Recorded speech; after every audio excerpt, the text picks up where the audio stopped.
Rupesh Mishra and I welcome you all to your channel that is math wath. देखिए हम लोग fifth semester BSc के fifth semester में enter कर रहे हैं।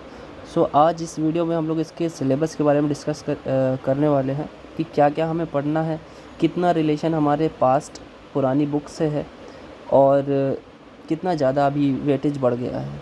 देखिए सबसे पहली और अहम बात तो ये है कि आप लोग जब थर्ड ईयर में जाते हो या थर्ड ईयर बोलें या फिर थर्ड ईयर बोलें, चाहे फिफ्थ और सिक्स्थ सेमेस्टर में जाते हो, फिफ्थ और सिक्स्थ सेमेस्टर के साथ साथ जाते हो, जब फिफ्थ से एंटर कर दो तो सिक्स्थ में ऑटोमेटिक पहुँचोगे। तो एक सब्जेक्ट आपको हटाना होता है, जैसे आपका पीसीएम है या पीसीबी वाले जो भी हैं, तो एक सब्जेक्ट आप हटाते हो। जिसको मैथ पसंद होता है ज़्यादातर वो फिज़िक्स लेता है, एम और पी लेता है। बायो वाले हमेशा केमिस्ट्री के साथ जाते हैं, ऐसा ज़रूरी भी नहीं है। अब कुछ लोग मैथ भी छोड़ते हैं, पी और सी ले लेते हैं, लेकिन जहाँ तक मुझे पता है मैथ बहुत कम ही लोग छोड़ते हैं। ठीक है, सो एक सब्जेक्ट हटता है तो उसका वेटेज, सिंपल सी बात है, हटता नहीं है वो जब हटता है तो उसका वेटेज बाकी दोनों में ट्रांसफ़र हो जाता है। इसका कहने का मतलब ये नहीं कि केमिस्ट्री दोनों में जुड़ जाएगी, नहीं, मैथमेटिक्स और ज़्यादा बढ़ जाएगी या साथ ही साथ फिज़िक्स भी और ज़्यादा बढ़ जाएगी। सब्जेक्ट एक हटेगा लेकिन बाकी के जो सब्जेक्ट होंगे उनका वेटेज बढ़ जाता है, क्योंकि भाई जो क्रेडिट है वो तो मेंटेन करना पड़ेगा ना। जो फर्स्ट ईयर में नंबर ऑफ़ क्रेडिट्स थे, स्कोर्स थे, उतना ही आपको थर्ड ईयर में भी करना पड़ेगा। सो देखिए करना क्या है, जो हम लोग अगर फिफ्थ सेमेस्टर में एंटर करते हैं यानी थर्ड ईयर में एंटर करते हैं तो हम मैथमेटिक्स में क्या क्या कोर्स पाते हैं। रिंग थ्योरी पाते हैं एक, ये आपका जो अपने एब्स्ट्रैक्ट अलजेब्रा या मॉडर्न अलजेब्रा या सिर्फ अलजेब्रा जो पढ़ा था, जिसमें ग्रुप, होमोमॉर्फिज्म है ना, ये सारी चीज़ें जो पढ़ी थी अपने लोगों ने, प्राइम फैक्टर, ये सब सारी चीज़ें पढ़ी थी ना। तो उसी का ही एक हाफ पार्ट है, हाफ पार्ट नहीं कहेंगे, जैसे अगर वो पूरी बुक की बात करें तो 60% आपने पहले से पढ़ रखा है, 30% का ये पार्ट होता है रिंग थ्योरी। ठीक है, इसमें ये रिलेट उसी से करेगी। ठीक है, अच्छा, उसके बाद एक लीनियर अलजेब्रा आ जाता है, इसी का एक एडवांस वर्जन है। एडवांस नहीं कहेंगे, मतलब आपको सही बताया जाए तो एक तरीके से लीनियर अलजेब्रा जो है वो मैट्रिक्स आपकी हेल्प करती है इसमें काफ़ी ज़्यादा। ऑलमोस्ट 60 to 70% मैट्रिक्स आपको हेल्प करती है, जो आपने थर्ड सेमेस्टर में पढ़ा हुआ है, मैट्रिसेस जो पढ़ा हुआ है उस पर बेस्ड है ये। तीसरा है टेंसर एनालिसिस। ठीक है, आपने वेक्टर क्वांटिटी, स्केलर क्वांटिटी पढ़ी हुई है। एक ऐसी क्वांटिटी जो ना ही वेक्टर है ना ही स्केलर है, वो टेंसर होती है, तो हम लोग टेंसर के बारे में पढ़ेंगे।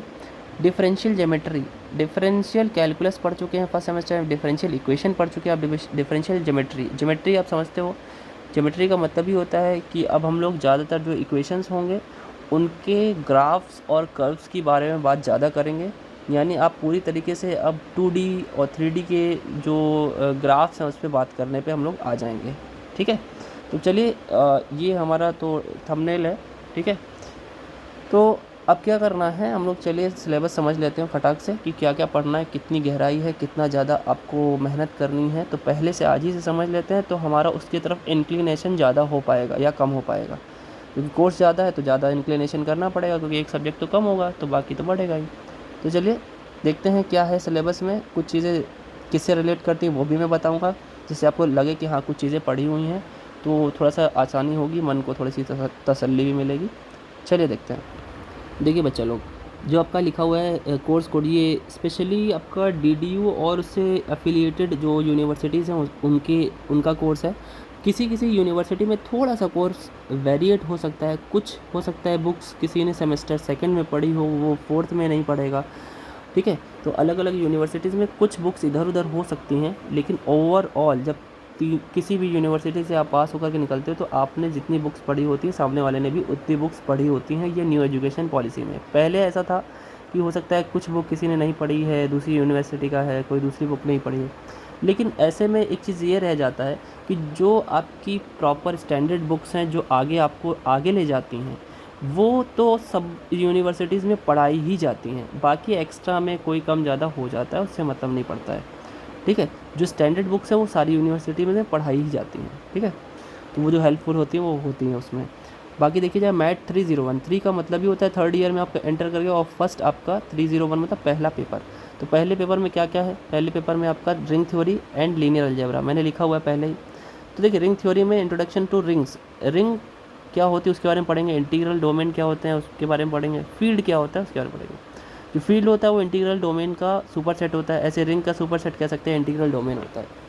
ठीक है, और ये पूरा का पूरा आपका ग्रुप पे डिपेंड करता है, ठीक है।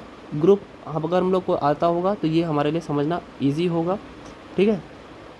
तो हम लोग ग्रुप को भी थोड़ा थोड़ा साथ में समझते रहेंगे। कैरेक्टरिस्टिक ऑफ रिंग, अब उसी के जो हमारे गुण हैं या यूँ बोलो प्रॉपर्टीज़ हैं। रिंग होमोमॉर्फिज्म तो हम समझ चुके हैं। होमोमॉर्फिज्म क्या होता है, अगर दो वैल्यूज़ पे अगर ऑपरेशन लगा, उस पर फंक्शन लगे, तो अगर वो अलग अलग हो जाए तो इसे ही हम लोग ग्रुप होमोमॉर्फिज्म बोलते थे। ठीक है, यहाँ पे रिंग होमोमॉर्फिज्म पढ़ना है, आइडियल ऑफ रिंग पढ़ना है, क्वोशिएंट रिंग पढ़ना है। क्वोशिएंट ग्रुप का मतलब हम लोगों ने पढ़ रखा है, जिसमें 2 ग्रुप होते थे और वो डिवीज़न में इस तरीके से लिखे होते थे, इनके एलिमेंट्स भी कुछ इस हिसाब से बनाए भी जाते थे। तो उसी से रिलेटेड है, मज़ा आएगी, ईजी लगेगा आपको, ठीक है। थोड़ी सी आपको उसकी नॉलेज होनी चाहिए, बाकी तो ईजी आएगा। फील्ड के बारे में पढ़ना है, इंटीग्रल डोमेन जो यहाँ पे उसकी डेफिनेशन वहाँ पे और एक्स्ट्रा पढ़ेंगे। यूक्लिडियन डोमेन पढ़ना है। Prime and maximal ideal, prime number से ही आपकी आइडियल्स बनती हैं। ग्रुप में भी प्राइम नंबर का बहुत महत्व था, प्राइम से यहाँ पे भी काफ़ी सारी चीज़ें पढ़ने को मिलेगी। प्रिंसिपल आइडियल डोमेन, फिर उसके बाद principal ideal rings, polynomial rings. अब यहाँ पे पॉलिनोमियल का मतलब वही है जो आप पढ़ते थे, बहुपद पढ़ते थे ना, पॉलिनोमियल्स, पावर 2 का पॉलिनोमियल, आप कहते थे ना मोनोमियल, बाइनोमियल, ट्राइनोमियल, उस तरीके से कुछ ना कुछ यहाँ पे यूज़ होगा।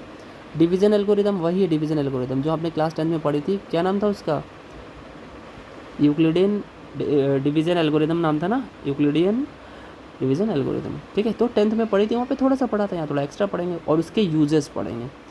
फिर प्रिंसिपल आइडियल डोमेन आ गया, डोमेन और रेंज, को डोमेन समझते हैं हम लोग, तो उसी से रिलेटेड चीज़ें हैं। फैक्टराइजेशन ऑफ पॉलिनोमियल, भाई फैक्टर नहीं किया क्या आपने पॉलिनोमियल का, किया हुआ है, क्लास 9th में किया हुआ है, ये 9th का है।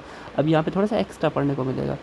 रिड्यूसिबिलिटी टेस्ट, रिड्यूस करना, भाई फैक्टर में ब्रेक करना। इरिड्यूसिबिलिटी टेस्ट, भाई इरिड्यूस हो सकता है। आइंस्टीन्स क्राइटेरिया, यूनिक फैक्टराइजेशन इन ZX, यूनिक फैक्टराइजेशन जब भी करना होता है तो एक हमने और भी मेथड बताया हुआ है, SDM, सिंथेटिक डिवीज़न मेथड, ठीक है, SDM मेथड भी बोलते थे इसको, ठीक है। Divisibility in integral domain, reducible primes, unique factorisation, Euclidean domains, ठीक है। देखिए ये इसलिए डिस्कस कर रहा हूँ क्योंकि कुछ लोगों ने ये बोला है कि कुछ स्टूडेंट्स ने कि बहुत लोग फालतू के टॉपिक्स को ऐड कर रहे हैं जो आपके 6 सेमेस्टर के हैं, तो वो चीज़ें बतानी इसलिए ज़रूरी पड़ गई कि आप लोग ये मत सोचिए कि क्या है क्या, मतलब फालतू की चीज़ें मत नहीं सोचना है, जो है वो आपके सामने मैं रख दे रहा हूँ। काफ़ी लोगों ने 5th और 6th सेमेस्टर को एक साथ करके बताया कि सारा पढ़ना पड़ेगा, ये वो फालतू की चीज़ें बोल रखी हैं। तो आपका जो जितना कोर्स है मैं उतना ही बता रहा हूँ, जो फालतू चीज़ें हैं वो नहीं हैं, ठीक है। तो वीडियो को ज़रूर देखिएगा, समझिएगा। देखिए वेक्टर स्पेस, आपने वेक्टर पढ़ा है, अब यहाँ पे वेक्टर स्पेस होगा। स्पेस मतलब 3D होता है, वैसे यहाँ पे 3D स्पेस में 3D ही नहीं 4D 5D 6D भी होगा, लेकिन आपको पता है 3D में वॉल्यूम मैक्सिमम होता है और इसमें तीनों एक्सिस 90 डिग्री पे होती है। वैसे तो n डायमेंशन भी होता है, लेकिन फिर 90 डिग्री नहीं रह जाता है, ठीक है। वेक्टर उसी का सब स्पेस, जैसे सब ग्रुप पढ़ते हुए सब स्पेस पढ़ेंगे, वेक्टर का सब स्पेस पढ़ेंगे, ठीक है। और इसमें जो हेल्प लेनी होती है वेक्टर सब स्पेस में, ये आपका जो ऊपर आप पढ़ा होगा आपने फील्ड वर्ड पढ़ा है ना, यहाँ पे वेक्टर स्पेस में फील्ड की ज़रूरत पड़ती है, ठीक है।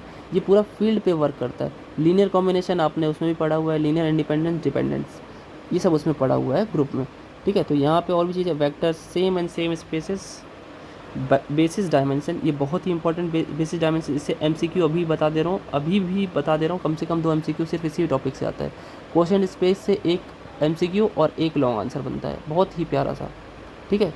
अब आइए बहुत ही इंपॉर्टेंट, ये जो इसकी यूनिट नंबर 6 है, linear transformation, LT। Linear transformation को आप होमोमॉर्फिज्म का नाम दे सकते हैं। लीनियर जो हमारा क्या नाम है, अलजेब्रा आपने पढ़ा था, या एब्स्ट्रैक्ट अलजेब्रा या मॉडर्न अलजेब्रा, तीनों उसी के नाम है। उसमें जो आपने लीनियर ट्रांसफॉर्मेशन को होमोमॉर्फिज्म के रूप में पढ़ा था, वही चीज़ यहाँ पे लीनियर ट्रांसफॉर्मेशन में पढ़ेंगे, बस दूसरे थोड़ा सा अंदाज अलग होगा। Algebra of linear transformation, algebra मतलब होता है जोड़, घटाना, गुणा, भाग, वही चीज़ यहाँ भी है।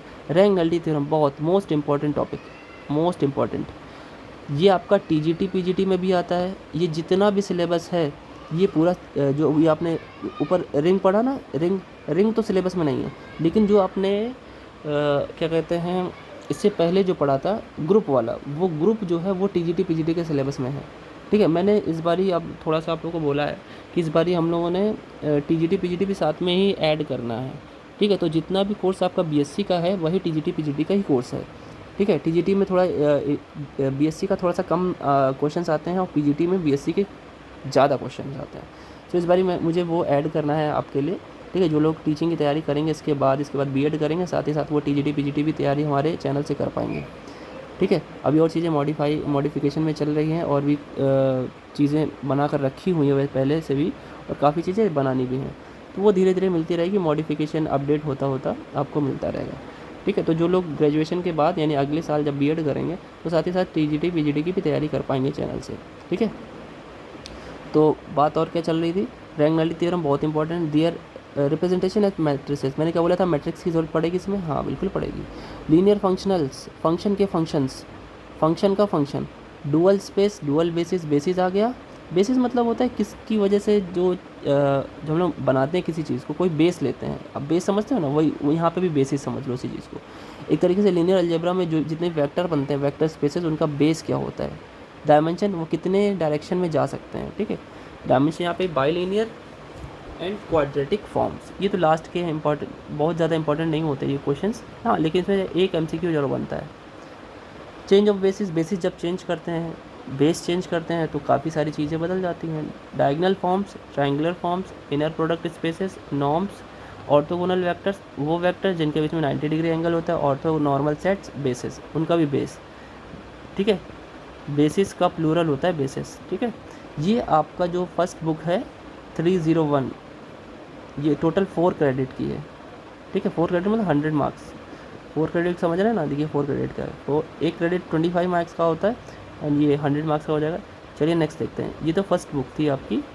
सेकंड बुक देखिए 302, 302 में क्या है भाई, टेंसर एनालिसिस। मैं बताया था ना कि जो भी आपकी क्वांटिटीज़ वेक्टर और स्केलर दोनों नहीं होती हैं, वो टेंसर होती हैं, ठीक है। टेंसर में क्या करना है, कोऑर्डिनेट चेंज बड़ा ही सिंपल होता है भाई, रेक्टेंगुलर कोऑर्डिनेट, पोलर कोऑर्डिनेट में कन्वर्जन, पैडल कोऑर्डिनेट में कन्वर्जन, आपने सीखा हुआ, ऐसा ही कुछ यहाँ पे भी मिलेगा। कॉन्ट्रोवेरिएंट, कोवेरिएंट, एक साथ बदलने वाले, अलग अलग बदलने वाले जो हमारे वेक्टर्स हैं, टेंसर। स्केलर व इनवेरिएंट, स्केलर जो नहीं बदलते हैं। ऐसे mix tensor, symmetric, skew symmetric word तो पहले से ही पढ़ा हुआ है ना। अलजेब्रा ऑफ टेंसर मतलब टेंसर्स का जोड़ घटाना गुणा भाग। कॉन्ट्रैक्शन, छोटा करना। इनर प्रोडक्ट, वही जो ऊपर इनर प्रोडक्ट स्पेसिस पढ़ा था ना, उसका यूज़ यहाँ पे। क्वोशंट लॉ, क्वोशंट लॉ मतलब दो ग्रुप्स डिवीज़न में है तो उसे हम कैसे यूज़ करते हैं। रेसिप्रोकल टेंसर, रेसिप्रोकल आप समझते हो ना, किसी नंबर का रेसिप्रोकल 1 अपॉन हो जाता है, न्यूमरेटर अपॉन डिनोमिनेटर कह सकते हैं, तो उल्टा हो जाता है, डिनोमिनेटर अपॉन न्यूमरेटर हो जाता है। उसके बाद क्या है देखिए, उसके बाद है आपका एसोसिएटेड टेंसर, दो टेंसर जुड़े हों, लेंथ उनका, यूनिट वेक्टर क्या होता है, नल वेक्टर क्या होता है, ऑर्थोगोनल। नल मतलब वही जिसकी कोई डायरेक्शन ना हो या सारी डायरेक्शन उसी की होती है। यूनिट वेक्टर जिसका मॉड लेने पर आंसर 1 आ जाए। Riemannian, metric, space and Christoffel symbol, ये रीमैनियन जो है, रीमैन थे एक मैथमेटिशियन, बहुत ही इंपॉर्टेंट है ये टॉपिक, लॉन्ग के पर्पज़ से भी और एमसीक्यूज़ के भी पर्पज़ से, पहले से ही बता दे रहा हूँ, और ये लिखा हुआ है आपके एग्ज़ाम में आएगा, ठीक है। Covariant, differentiation of vector and tensor, एक साथ बदलने वाले जितने भी वेक्टर्स और टेंसर हैं उनका differentiation. Ricci's theorem, gradient of scalar, gradient तो हम लोगों ने वेक्टर में पढ़ा हुआ अपने फर्स्ट सेमेस्टर में। ग्रेडियंट ऑफ एनी फंक्शन करके निकालते थे, तो i del by del x करके था ना, अगर आपने पढ़ा होगा तो आपको पता होगा, तो वही चीज़ यहाँ पे है। और क्या है, लाप्लास का यूज़ होगा, कर्ल का यूज़ होगा, वेक्टर का यूज़ होगा, ठीक है। ये सारी चीज़ें, डाइवर्जेंस, वो जितना भी वेक्टर पढ़ा था, कर्ल, ग्रेडियंट, डाइवर्जेंस, यहाँ सब होगा इस थर्ड यूनिट में। रिमेनियन, कर्वेचर, टेंसर, अब कर्वेचर की बात आ गई तो यानी कर्व ड्राइंग यहाँ पे भी होगी। Their properties, flat spaces, Ricci's tensor, scalar curvature, Einstein space and Einstein tensor, ये सारी चीज़ें पढ़नी है। ये आपका कौन सा है पेपर नंबर 2 है बच्चों, ये दूसरा पेपर है F302। एक पेपर होगा और होगा इसमें, मैथ्स में 3 पेपर होंगे, और ये कितने क्रेडिट का था, ये टेंसर एनालिसिस 3 क्रेडिट का है, अकेले 75 मार्क्स का। अब थर्ड जो बुक है आपकी वो है मैथ 303, यानी थर्ड पेपर, तीसरा पेपर, ये थर्ड पेपर है। ये कितने क्रेडिट का है, 3 क्रेडिट का। अभी तक कितने हो गए, 4 + 3 + 3, यानी टोटल 10 क्रेडिट का मैथ ही है। तो अब देखिए इसमें क्या है, डिफरेंशियल ज्योमेट्री में, डिफरेंशियल ज्योमेट्री के बारे में थोड़ा सा बात सुन लेते हैं। 3 क्रेडिट है। लोकल थ्योरी ऑफ कर्व्स के बारे में एकदम सिंपल अप्रोच होगी, जो आपको पहले से आपने यूज़ किया होगा लेकिन पता नहीं होगा, ठीक है। Regular curve, plane curve, twisted curve घुमाओ फिराओ वाले कर्व्स होंगे twisted. Equation of plane straight line, ये आ गया 3D का यूज़। अब देखिए 3D आपने कौन से सेमेस्टर में पढ़ी थी भाई, सेकेंड या थर्ड, आई थिंक मैट्रिसेस किसमें था, थर्ड में था ना, शायद थर्ड में पढ़ा आपने, ठीक है। तो उसका यूज़ होगा इसमें पूरे में, equation of curve in space. आप लोग घबराइए नहीं, मैं हूँ ना, मैं उसके भी पॉइंट अगर होंगे तो आपको बताता रहूँगा, ठीक है। Length of a curve, tangent to a curve, order of contact between curves and surfaces. वैसे भी 3D जब थर्ड सेमेस्टर था तो 3D के सारे वीडियो नहीं पढ़ पाए थे, फर्स्ट चैप्टर पढ़ पाया था, तो इसी के साथ साथ 3D के भी मैं अपडेट करता रहूँगा, जिससे कि आप अपने अनुजों को, दैट मीन्स कि यंगर्स जो आपके जो साथ में पढ़ते होंगे, छोटे भाई बहन या किसी कॉलेज में होंगे, तो उन्हें आप कम से कम शेयर तो कर पाओ, ठीक है। तो osculating plane, equation of osculating plane, equation of osculating plane at point of curve intersection, मतलब प्लेन आया, दो प्लेन का इंटरसेक्शन तो ज़रूर आएगा भाई, है ना। तो ये सर टेंजेंट उनका बाई प्लेन पे टेंजेंट भी हो सकता है, जैसे लाइन किसी कर्व पे टेंजेंट होता है वैसे प्लेन पे भी टेंजेंट होगा। Principal normal, binormal, normal plane, rectifying plane. Rectification का मतलब ही होता है कर्वेचर, कर्व बनाने की बात है, ठीक है। जैसा रेक्टिलिनियर मोशन था ना डायनेमिक्स में, वैसे कुछ। इसकी सेकंड जो यूनिट है वो क्या है, curvature and torsion. Serret Frenet formula, ये आप पहले इसका यूज़ भी कर चुके हो, ठीक है। ये दोनों ही बड़े इंपॉर्टेंट है भाई, ठीक है। डायरेक्शन कोसाइन, वही DCS, आप LMN बोलते हो उनको, ठीक है। कैपिटल M है, कैपिटल N है। Of the principal normal and binormal, osculating circle, उसके बाद ऑस्किलेटिंग स्फेयर, इन्वोल्यूट्स, इवोल्यूट्स, ये आपने डिफरेंशियल कैलकुलस में पढ़ा है, इन्वोलप्स और इवोल्यूट्स, ठीक है। ये इन्वलप हो गई, गलत दिखा है। Curve on surface, regular point and singularities. Singularities मतलब होता है कहाँ, सिंगुलैरिटीज़ का मतलब होता है एक तरह के ज़ीरो, ओरिजिन पे चेक करने का मतलब होता है। सिंगुलैरिटी मतलब ही होता है ओरिजिन पे चेक करना। ट्रांसफॉर्मेशन ऑफ पैरामीटर, पैरामीटर किस तरीके से चेंज हो रहा है, और जैसे था ना आपने क्लास 12 में पढ़ा है, X is the function of like F of T, Y is again of function of T, तो आपसे dy/dx कहता था फाइंड आउट करने के लिए। तो x t का फंक्शन है, y भी t का फंक्शन है, तो इसे ही तो पैरामीटर बोलते थे। तो dx/dt dy/dt निकालते थे, डिवाइड कर देते थे, आंसर आ जाता था। तो कुछ ऐसा ही यहाँ पे भी है। टेंजेंट प्लेन, नॉर्मल लाइन, ठीक है। टेंजेंट प्लेन निकालना, नॉर्मल लाइन निकालना, first fundamental form and arc length. Arc length मतलब ऐसे कोई कर्व बना है, अब यहाँ से यहाँ तक किसकी डिस्टेंस कितनी है, ये निकालना फॉर्मूला होता है। वैसे इसको dy और dx में कन्वर्ट करके ये ds हो जाता है, तो ds का square is equal to dy का स्क्वायर प्लस dx का स्क्वायर, फिर से इंटीग्रेट कर देते हैं और लेंथ ऑफ कर्व भी आ जाता है, कोई बात नहीं। फिर इसके बाद क्या है, रेगुलर पॉइंट, ये सब तो बता दिया मैंने। Angle between two curves on surface, दो कर्व के बीच में एंगल कैसे निकलता है, दोनों के बीच का स्लोप निकाल लेते हैं, m1 और m2 और फॉर्मूला लगा देते हैं क्या, cos theta is equal to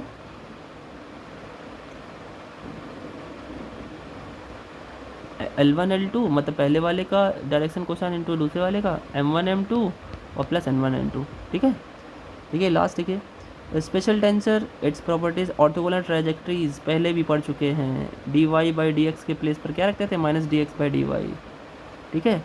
r d θ/dr के प्लेस पर r² dθ/dr रख देते थे, ऐसा कुछ करते थे, है ना। ये थोड़ा बहुत याद भी होगा तो भी चल जाएगा, नहीं तो वहाँ पे तो बताया जाएगा। Differential equation of orthogonal trajectory, उसकी differential equation, second fundamental form of surface, geometric interpretation of second fundamental form, Gauss तो पहले भी सुना है, वेक्टर में वही वाले गॉस है। Weingarten equation, Gauss and Weingarten equation, ठीक है। इंपॉर्टेंट है, जितने नेम वाले हैं सारे important. Identities based on Weingarten equation, identities उससे रिलेटेड, जैसे आपकी ट्रिग्नोमेट्री में आइडेंटिटीज़ होती हैं, वैसे इनकी भी कुछ आइडेंटिटीज़ हैं, like normal curvature, it's equation, ठीक। उसके बाद मिस नायर्स थ्योरम इंपॉर्टेंट है। डेफिनेशन उनकी, बेसिक प्रॉपर्टीज़ ऑफ जियोडिसिस, ये पढ़ चुके हैं। जियोडिसिस कहाँ पे पढ़ा था, जियोडिसिस पढ़ा था हम लोगों ने आपका मैथमेटिकल मेथड्स में, MM में, ठीक है, मैथमेटिकल मेथड। तो जियोडेसिक इक्वेशन पढ़ना है, ठीक है। ये सारी चीज़ें कवर करनी बहुत ज़्यादा कोर्स है, इसलिए पहले से ही जुड़ जाइएगा। धीरे धीरे सारे वीडियो पढ़ते रहेंगे, अच्छे से पढ़िएगा, नोट्स बनाते रहिएगा, नोट्स पढ़ते भी रहेंगे धीरे धीरे, ठीक है। बाकी अपने नोट्स बनाने बहुत ज़रूरी है। अब आपकी क्लासेस स्टार्ट होंगी नेक्स्ट वीडियो से, ठीक है। तब तक अच्छे से कोर्स देख लीजिएगा, टोटल 10 क्रेडिट का है। आलतू फालतू के वीडियोस मत देखिएगा जिसमें लोग क्या करें, 5th और 6th सेमेस्टर को एक साथ ऐड कर दे रहे हैं, कहीं इधर का उधर कर दे रहे हैं, उसे देखने की ज़रूरत नहीं है। अपने फ्रेंड्स पे शेयर कर दीजिएगा, वीडियो को लाइक ज़रूर कर दीजिएगा अगर आपको लगता है कि थोड़ी बहुत मेहनत मेरी तरफ से की जा रही है, ठीक है। बाकी मिलते हैं नेक्स्ट वीडियो में 5th सेमेस्टर के साथ, आपके अपने प्यारे से चैनल रुपेश मिश्रा के साथ मैथ पर। Thank you.